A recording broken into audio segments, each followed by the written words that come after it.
কাতলা মাছ বা রুই মাছ দিয়ে তো আমরা অনেক ধরনের রেসিপি ট্রাই করে থাকি, তবে একবার এই রেসিপিটা কাতলা মাছের এইভাবে একবার ট্রাই করে দেখো, আশা করি তোমাদের খুব ভালো লাগবে।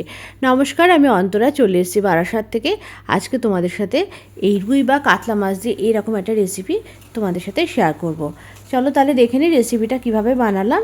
এই রেসিপিটার জন্য আমি একটা মশলা বানিয়ে নেবো। তার জন্য আমি একটা মিক্সি জার নিয়ে নিয়েছি, তার মধ্যে দিয়ে দিয়েছি কিছুটা পরিমাণ সাদা তেল। তোমরা মাছ হিসাবে সেই নেবে যতটা পরিমাণ লাগবে। দিয়ে দিয়েছি বড় চামচের 1 চামচ ডেসিকেটেড কোকোনাট, তোমরা ফ্রেশ কোকোনাটও দিতে পারো। দিয়েছি কাঁচা লঙ্কা, দিয়ে এটাকে অল্প জল দিয়ে একদম পেস্ট করে নিয়েছি।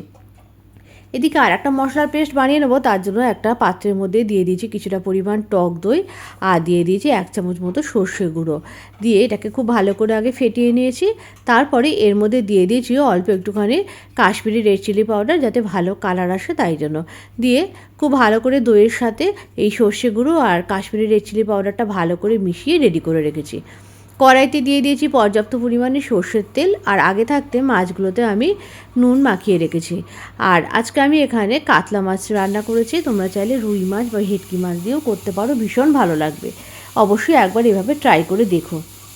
মাছগুলো একে একে লাল লাল করে ভেজে নেবো। মাছ ভাজতে গিয়ে একটা মাছ আমি ভেঙে ফেলেছি, তো যাই হোক মাছগুলোকে বেশ লাল লাল করে ভেজে নেবো। আর মাছগুলো ভেজে তুলে নেওয়ার পর ওই যে কড়াতে যে তেল থাকবে, সেই তেলের মধ্যে প্রথমেই আমি মিক্সিতে যে মশলাটা আছে, মানে যার মধ্যে আছে তিল আর হচ্ছে ডেসিকেটেড কোকোনাট, কাঁচা লঙ্কা, সেইটা আগে আমি ভালো করে এই কড়ার মধ্যে দিয়ে ভালো করে এটাকে আগে মশলাটাকে কষিয়ে নেবো, যেন তিলের কোনো রকম কাঁচা গন্ধ না থাকে। এখনও আমি হলুদ দিইনি। এরপরে আমি দিয়ে দেবো স্বাদ মতো নুন, আর দিয়ে দেবো অল্প একটুখানি হলুদ। দিয়ে ভালো করে মশলাটাকে যখন ভাজা হয়ে যাবে, তারপরে আমি এর মধ্যে যখন তেল ছাড়বে তখন এর মধ্যে টক দই আর সর্ষে গুঁড়ো যেটা মিশিয়ে রেখেছি সেটা দেবো। সর্ষে গুঁড়োটা দেওয়ার পর কিন্তু আর খুব বেশিক্ষণ কষাবো না, কেননা বেশি কষালে সর্ষে তিতো হয়ে যেতে পারে।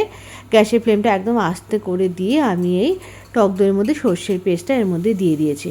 একটু বাটি ধোয়া জলও দিয়ে দিয়েছি, দিয়ে ভালো করে একটু কষিয়ে দিয়েছি। আর কষানোর পর এর মধ্যে আমি পরিমাণ মতো জল দিয়ে দিয়েছি। খুব বেশি জল লাগবে না, যেহেতু আমি এটা মাছের গ্রেভি বানাবো, মানে ঝাল বানাবো, সেই জন্য খুব বেশি জল আমি এর মধ্যে দিইনি। তারপরে টেস্ট ব্যালেন্সের জন্য খুব সামান্য একটু চিনি দিয়েছি। ঝোলটা যখন ফুটে এসছে তখন আমি এর মধ্যে একে একে ভেজে রাখা মাছটা দিয়ে দিয়েছি, আর দিয়ে দিয়েছি একটু চেরা কাঁচা লঙ্কা। দিয়ে ভালো করে একবার ফুটিয়ে নিয়ে ব্যাস একদম রেডি এরকম গরম গরম মাছের ঝাল। একদম গরম ভাতের সাথে এরকম মাছের ঝাল ভীষণ ভালো লাগে। একবার অবশ্যই তোমরা নারকোল আর তিল বাটা দিয়ে এই রেসিপিটা ট্রাই করে দেখতে পারো।